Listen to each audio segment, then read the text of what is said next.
Well, I hope so far you were enjoying the chapters from the book Lessons from a Church in Zombieland. There are many other stories that I could not include in the books; they just get too long. But I thought during this little YouTube sessions I would insert a few, and some of the stories actually come from my daughters who were high school girls down in a church in the trenches like that. So here's a snippet from them. Like always, please share this, like this, tell these stories to other people by sharing them with them. That really encourage that. I think the stories need to be told. So please, and make comments because I'd love some feedback on what you think of each individual chapter here and there. So there's a full interview, about a half hour long, with my daughters, and you can check that out elsewhere on my channel. But here's just a little snippet from that interview, getting a perspective from two teenage girls who worked in a church full of homeless people.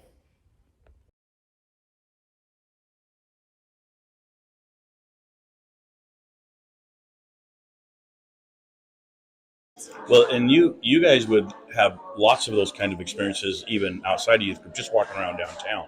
And you told me once a story about Cadillac. Yeah, Cadillac. Cadillac. So let me explain Cadillac. He was a black guy we had coming to our church. He was so cool, big dude, tough dude. Everybody was a little bit afraid of Cadillac. I never was because he and I got along great. And I heard a story one time.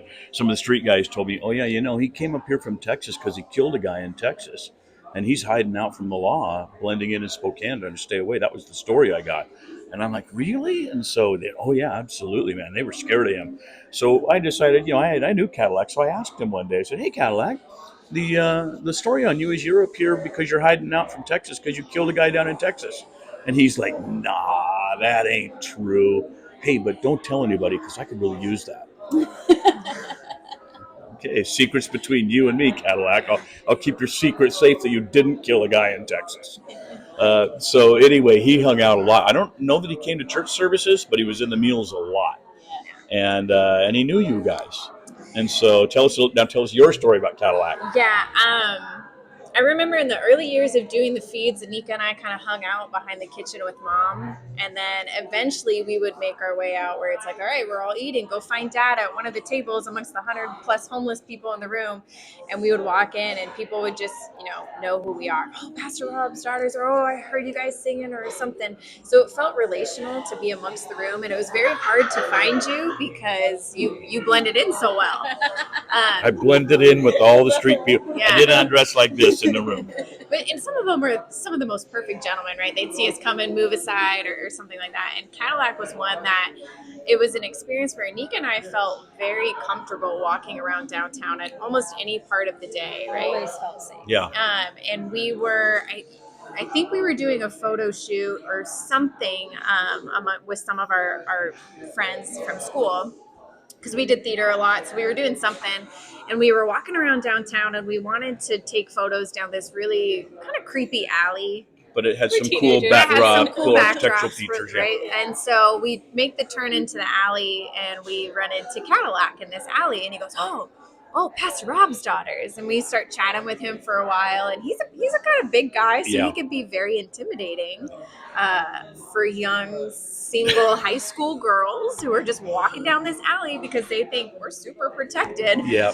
And he turned to us and he goes, "Why you guys?" He asked us why we were going down the alley. We told him we want to get some photos. He's like, "Well, it's not safe here, so let me escort you around downtown. Let me keep you guys safe because you're Pastor Wob's daughters." Yeah. Right. And what were your friends thinking at that time? I think they were blown away. It was hard having friends, and that we just felt different. Because you're coming down out of the very rather affluent neighborhood suburbs of way north Spokane, and you're walking around downtown, and the homeless guys know you. Pastor Rob's daughters, we're here to protect you. And you would get that a lot downtown. Almost everywhere. You knew a ton of homeless people in the downtown streets who would look out for you. Yeah, we were heavily protected. Even if we were just walking outside of the Riverfront Mall, we ran into a homeless guy that was just, asking for money or something. We would just get to talking. And it was very normal for us to just. And the other guys would swoop around, and I would get this a lot at the meals. Sometimes some guy would act all uppity, right? And I'd have to throw him out because I had to be the heavy. And every time I would go to throw a guy out, I'd hear this boom, boom, boom, boom, boom behind me. And I'd turn around and look, and like 6 or 7 of the big dudes would be standing behind me.